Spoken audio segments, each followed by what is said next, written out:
আসসালামু আলাইকুম। আসলে সবাই ভালো আছেন, আমিও ভালো আছি। আজকে এলো রুই মাছের ভর্তা বানাবো। মাছটা 2 দিন ছিল, কেউ খাচ্ছে না, তো সেটা দিয়ে ভর্তা বানাবো। তো আমার এই যে শুকনো মরিচ দিয়ে দিলাম, সাথে এখানে এরকম করে টুকরা করে নিচ্ছি পেঁয়াজ, 2টা রসুন আস্তা, 2টা পেঁয়াজ, সাথে মাছ।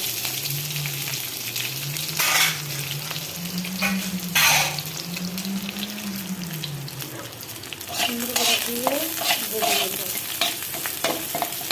দিয়ে ব্লেন্ডার সাহায্যে ভর্তা বানিয়ে নেব।